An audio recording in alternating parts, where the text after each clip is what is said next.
Alhamdulillah wassalatu wassalamu ala Rasulillah wa ala alihi wa sahbihi wa man tabi'ahu wa nasarahu wa wala.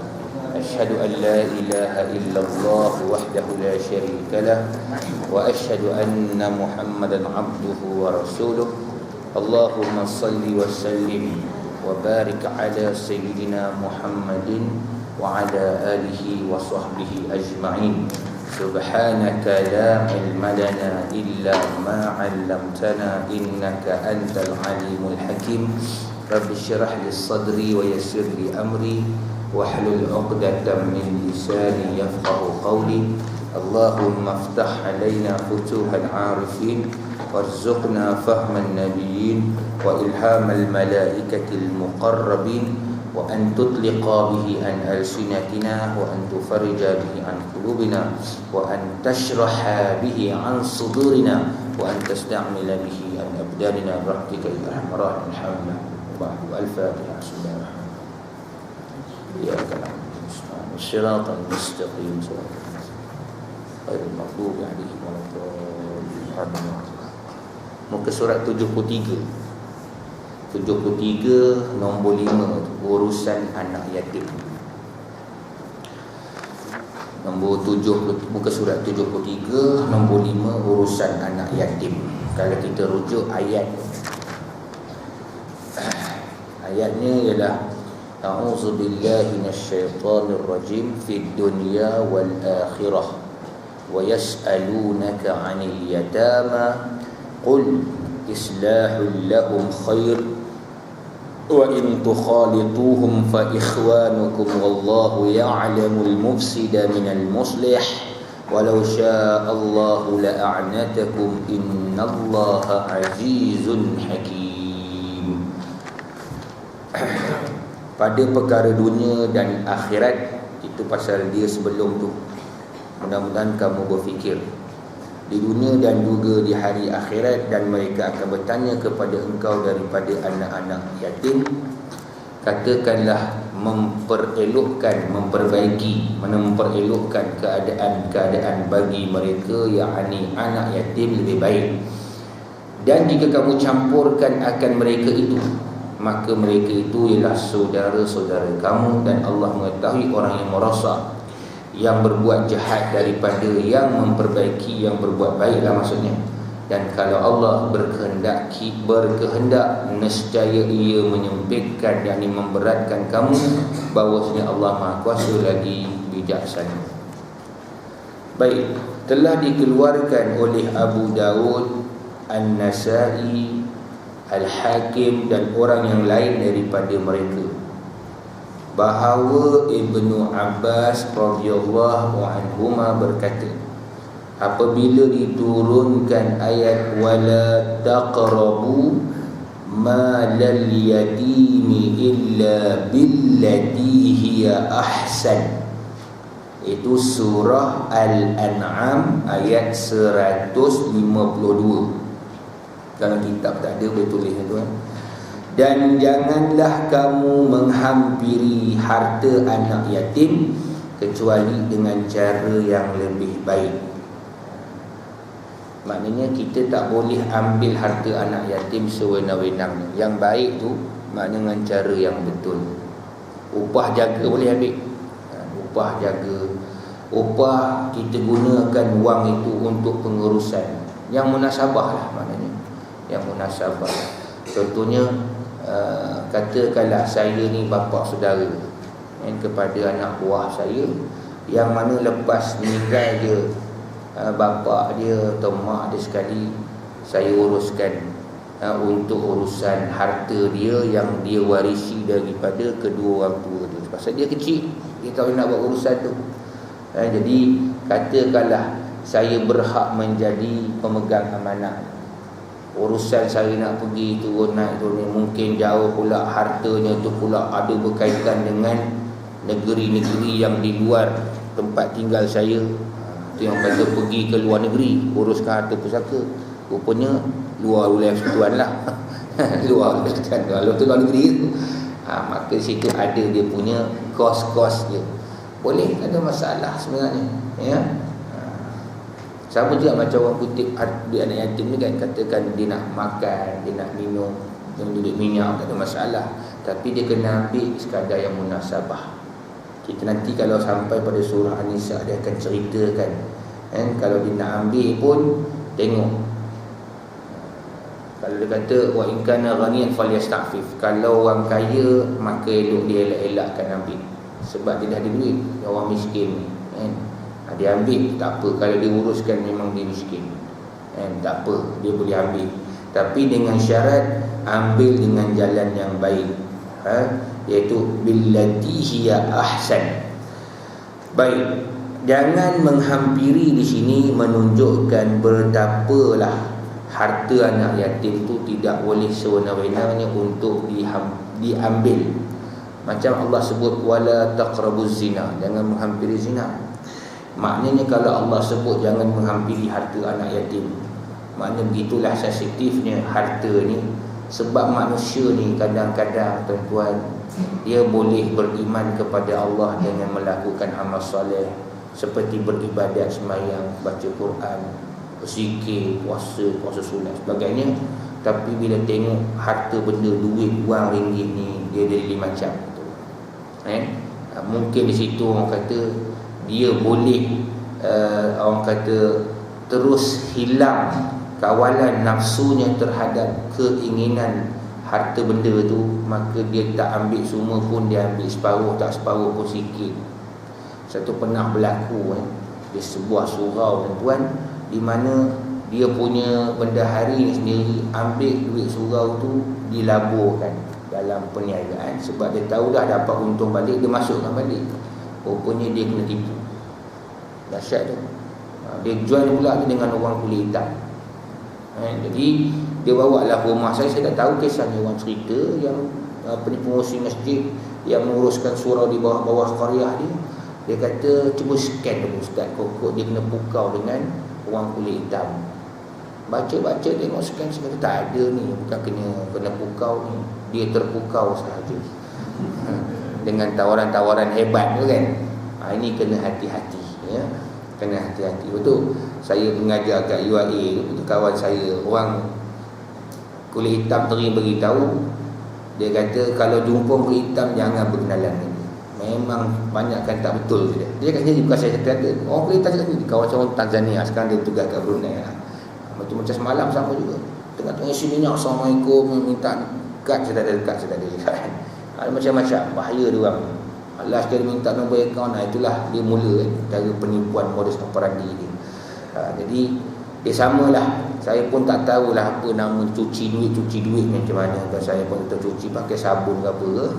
Dia kata tu je. Jadi dia pergi bagi duit dia dah habis, dia pakai duit surau.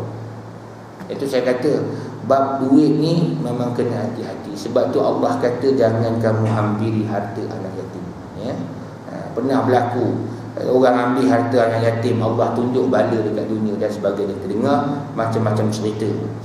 Dan ayat innal ladzina ya'kuluna amwalal yatama zulman, ini dalam surah An-Nisa ayat yang ke-10, bahawasanya orang-orang yang memakan harta-harta anak yatim dengan aniaya, maksudnya dia makan dengan cara zalim, ambil lebih daripada yang berpatutan ataupun tidak diberikan langsung. Suatu ni bila melibatkan hak manusia, besok kalau kita tak tunaikan, tak boleh nak masuk syurga, sehinggalah orang itu menghalalkannya di depan mahkamah Allah. Bayangkan. Pernah berlaku gitu. Kadang-kadang saya pernah kes, dia sampaikan sampai sekarang dia tu kes. Dia kata ustaz, itu sebenarnya hak kami, tapi si Polan ni dah jual kan, kemudian dia tak bagi kepada kami hasil tanah yang dia jual. Semasa tu dia kecil lagi. Masa tu kamu anak yatim, ayalah, dia dah makan harta tu. Tak tahulah dia makan, kau orang lain makan. Suatu itulah masalah ni. Saya baru nak cerita tentang pasal harta jugalah. Saya tengah lepas mengajar tafsir juga, kitab juga tempat saya tu. Seorang anak muda datang jumpa saya. Dia kata ustaz, tapi cuma ayat bukan ayat ni, ayat lain, ayat sebelum ni. Cerita pasal jangan makan harta secara batil, secara salah, secara haram. Dia kata dulu saya kerja kapal, bila gaji kami tak cukup, tak naik, maka kami pun dengan kapten kapal sampai bawah-bawah ni pakai-pakai, ambil minyak tu jual. Dia kata minyak apa, tak tahulah dia kata minyak yang kapal bawah tu. Jadi dia kata ikut persen lah, macam kalau kapten lagi tinggi dia dapat hasil jual minyak tu sebabkan dia kapten kan, kita ni bawah-bawah dapat jugalah. Tapi dia kata kawan dia, salah seorang kawan dia pergi ke Mekah, tak tahulah buat haji ke buat umrah, masa nak ambil wuduk keluar minyak. Lepas tu dia kata dia risau. Saya kata ginilah, rasa tenang tak buat benda gitu? Lepas dengar kuliah tak tenang lah. Itu tu masalah tu.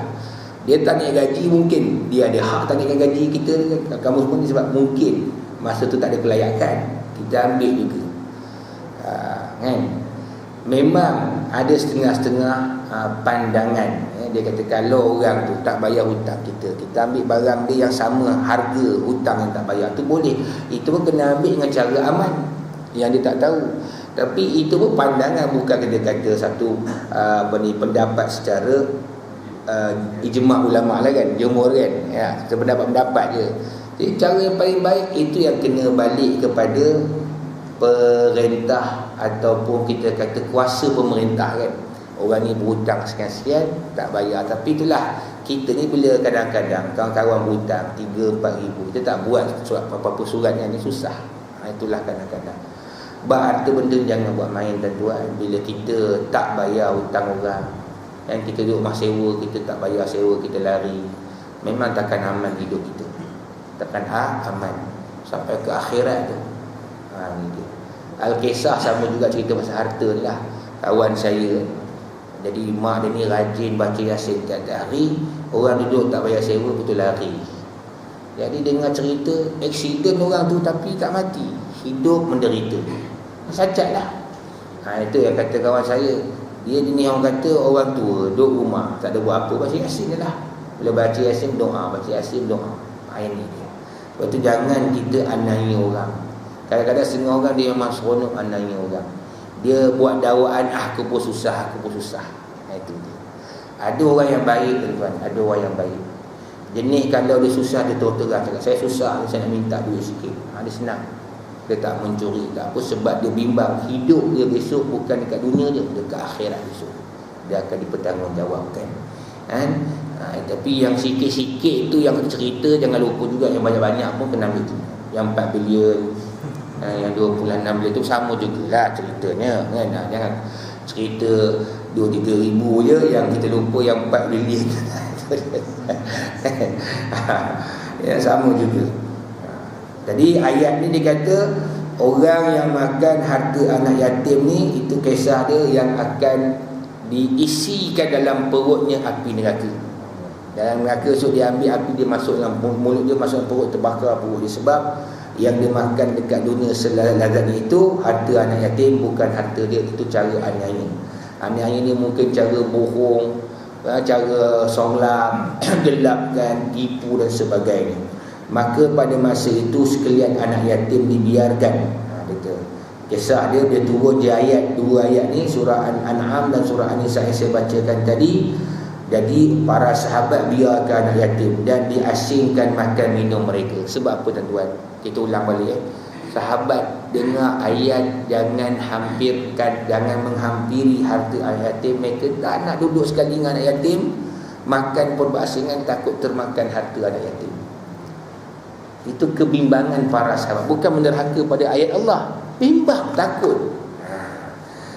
Dan mereka asingkan tempat tinggal, kita takut terambil harta anak yatim. Hal ini amatlah menyusahkan. Rupanya Allah tahu menyusahkan mereka, dan terpaksalah mereka mengadu kepada junjungan Rasulullah, dan diturunkan ayat inilah, wa yas'alunaka 'anil yatama, sampailah kepada Allah, innallaha azizun hakim. Maksudnya akhirnya mereka makan dan minum bercampurlah dengan anak-anak yatim. Anak yatim mereka jaga itu biasa anak saudara mereka lah. Disebab tu Islam ni agama yang tidak mahu menyusahkan manusia. Jadi sebab itulah bila tengok para sahabat dalam keadaan susah, nak kena makan pun berasing, Apatah lagi bila berasing tu menyebabkan perasaan anak yatim tu rasa dia macam disisihkan, dipinggirkan. Maka susah. Maka Islam cari jalan mudah. Ya tak apa, duduklah sekali kan. Sebab kerana kita menguruskan harta dia dan tidak menyusahkan kita yang sedang menguruskan harta anak yatim itu sendiri. Maka Allah kata, kalau sekiranya kamu bercampur dengan mereka, mereka itu adalah saudara-saudara kamu. Bila kata saudara itu, maka percampuran itu walaupun terambil harta tadi sebab kerana sudah bercampur, tapi bukan niat nak menganiaya dia, sebab kerana dia kena campur kita, maka situ anggaplah sebagai saudara mara saja. Sebab saudara mara ni dia kena ada redha meredai. Itu dia kan. Itu dia kata wa in tukhalituhum fa ikhwanukum. Dia sebut ikhwan mana saudara atau adik-beradik, ataupun macam juga anak beranak. Bila anak beranak, saudara mara, adik-beradik ni orang tak kira sangat. Itulah yang Allah ajar supaya mereka bercampurlah dengan anak-anak yatim tersebut.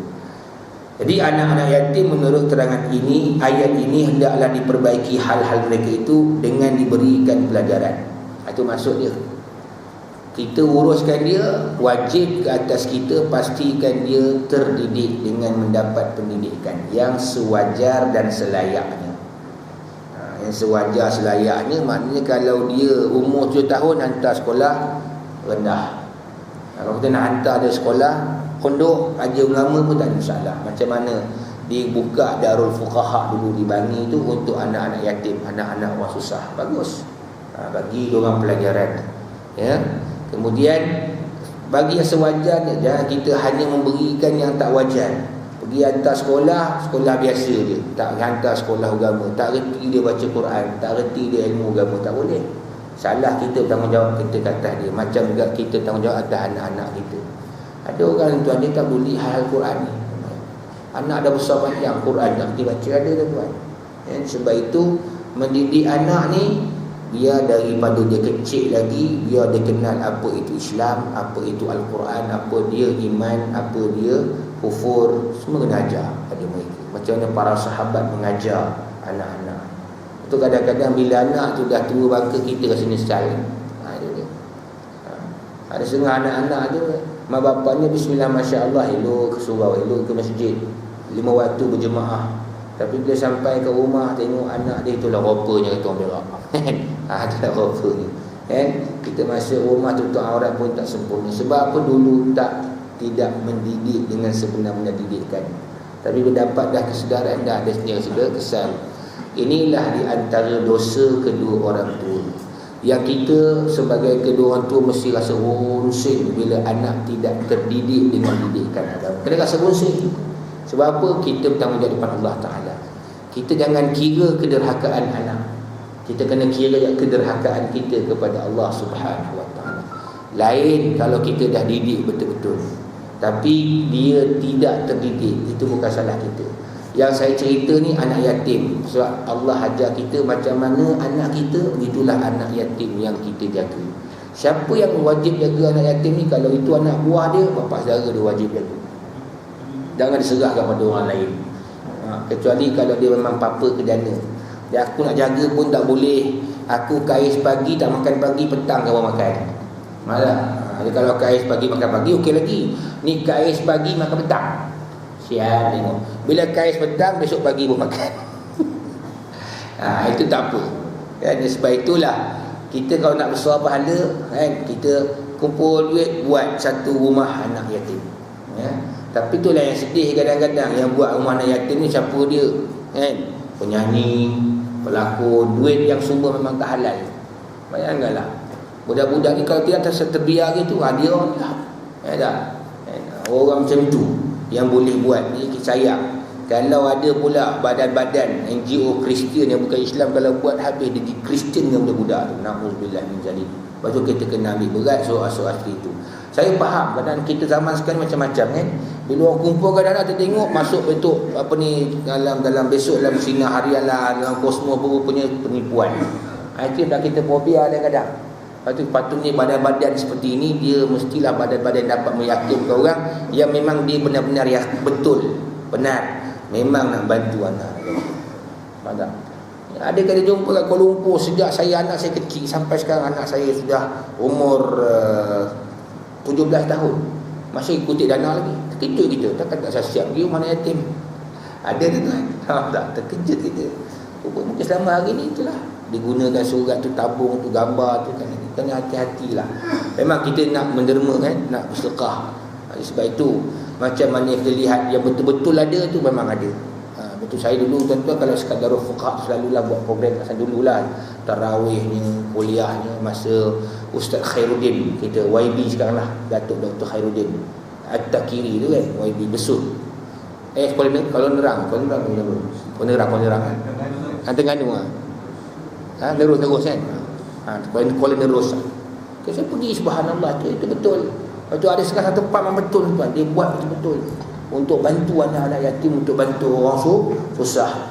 Pasal hak pelajaran ni diberikan pada mereka sebab ilmu itulah yang menyelamatkan hidup mereka sebenarnya. Tidak, tak tentu arah budak tu. Tak tentu arah budak tu.